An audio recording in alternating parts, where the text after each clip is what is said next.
On va voir également de possibilités complémentaires qui sont offertes dans cette release Spring 22 de Pardot pour pouvoir déterminer des listes ou des engagements de studio, des programmes d'engagement de studio basés sur des informations relatives aux prospects ou aux comptes. Le premier qu'on va explorer, c'est l'identification des comptes clés Einstein qu'il faut activer ici dans la configuration du marketing. Là, on voit qu'il est activé. Il faut environ 72 heures pour que le modèle soit entraîné.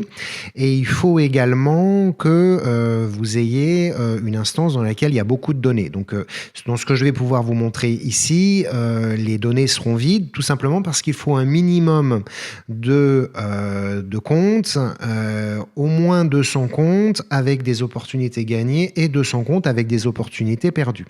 Parce que l'idée, c'est qu'en fonction de tous les signaux, et notamment les opportunités, Einstein va calculer automatiquement une lettre A, B, C, D qui va vous permettre d'identifier vos comptes clés. Évidemment, les comptes qui ont la lettre A sont les comptes qui sont les plus enclins à vous acheter quelque chose. Alors, comment est-ce que on utilise ces informations-là une fois qu'on a activé l'identification des comptes clés? On a tout simplement la possibilité, si on affiche ici les ventes, d'aller sur les comptes eux-mêmes. Et chacun des comptes, chaque compte qu'on va avoir à l'intérieur de Sales Cloud va afficher ici un compte clé. Donc, comme je vous le disais, on n'a ici aucune donnée, mais le composant a été ajouté.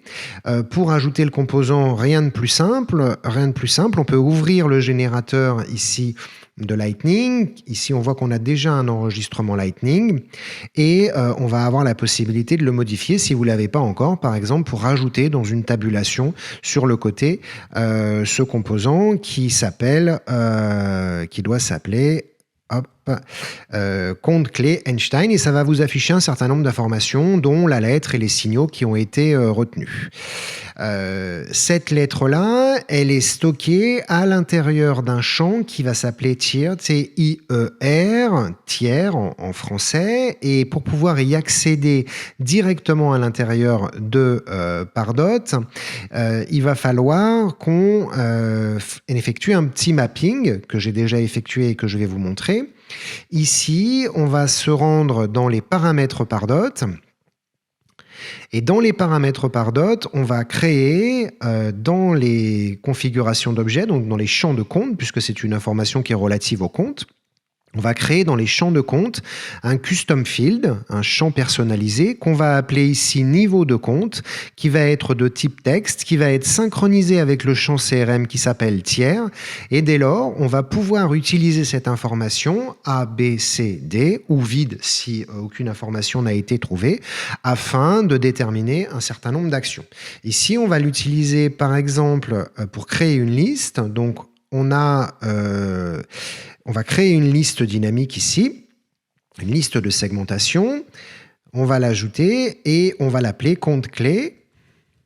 Donc, pour pouvoir déterminer les comptes clés, on va créer une liste évidemment dynamique pour pouvoir rajouter des informations. Et on va dire que dans cette liste vont rentrer tous les prospects qui sont reliés à un contact, donc le champ de compte du contact, la valeur du custom field que j'ai précédemment mappé avec le champ tiers, qui est calculé automatiquement par l'intelligence artificielle, qui s'appelle niveau de compte. Et ici, je vais indiquer que je vais vouloir que ce soit égal à A. En faisant ça, je crée une liste, on ne va pas aller jusqu'au bout, mais en faisant ça, je crée une liste dynamique de tous mes comptes clés, ce qui est évidemment un premier pas vers l'ABM pour pouvoir traiter en priorité les comptes qui évidemment sont des comptes qui sont susceptibles de vous acheter quelque chose et qui vous sont donc prioritaires. Pendant qu'on est dans la constitution de liste, on va aussi voir un nouveau champ ici qui qui va permettre de déterminer si vos utilisateurs ont reçu ou non trop d'emails et éventuellement de créer une liste de suppression afin de ne pas les envoyer, par exemple, dans Engagement Studio ou de les faire sortir d'Engagement Studio à partir du moment où ils auront reçu trop d'emails. Donc, je supprime ici mon critère. On va montrer ce deuxième critère qui s'appelle ici champ par défaut du prospect.